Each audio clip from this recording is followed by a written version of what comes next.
Time now for the Robotic Milking Minute. Thinking about robotic milking on your dairy? Here with us now is Greg Larson from GIA Farm Technologies to discuss planning and management tips for robotic operations. Greg, when milking cows with robots, is the production output more, less, or the same? Milk production really varies on the management capability of each individual producer. But what we've seen with the robotic systems is with top-notch management, we've seen production levels equal to, if not, have exceeded conventional milking parlor systems. And really the reason why is because the cows have the ability for more milk frequency during the course of a lactation. And the more often you milk the cow within certain parameters, basically the more milk you'll harvest over her whole lactation. So when we talk about maximizing milk yields with a robotic milking system, well, that sounds very achievable. It is very achievable. Where you really needed to dive into the details in regards to getting maximum milk production of your robotic facilities.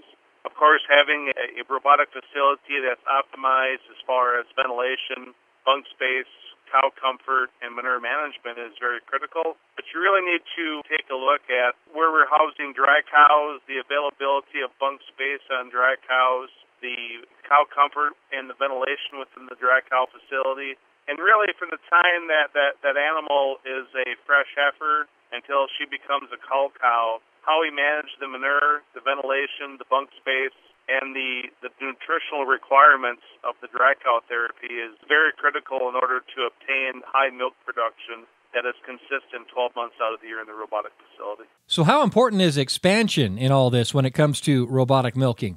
I think expansion is very important. When you take a look at business transitions, and the fact that certain dairymen are in a certain phase of their business model, whether it's another generation coming in or just the ability to increase cow numbers, you really need to involve into the details of your site plan to make for certain if, let's say, you're milking 500 cows now, you have the ability within the same infrastructure to milk 1,000, 2,000 cows, etc.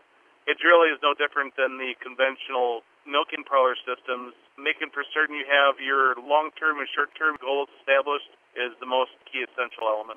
We've discussed the labor issue in the past, but you can put the numbers in as far as expansion and the labor impacts on that as well? Yeah, the impact of labor on the robotic facilities, in my opinion, is even harder to obtain and harder to manage moving forward. You know, you take a look at the conventional milking parlor system, you typically have key managers within key positions in the facility.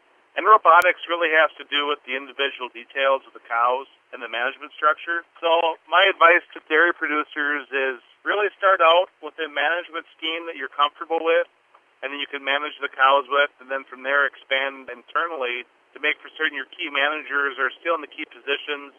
So not only are you managing the herd management software and you're managing the robotic componentry, but you have the ability to still manage that employee that is giving you 12 hours of hard work every day to make for certain they're very efficient within the robotic facility.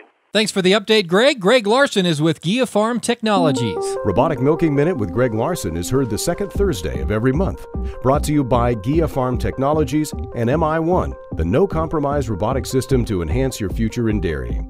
To learn more about robotic milking, call 1-877-WS-DAIRY.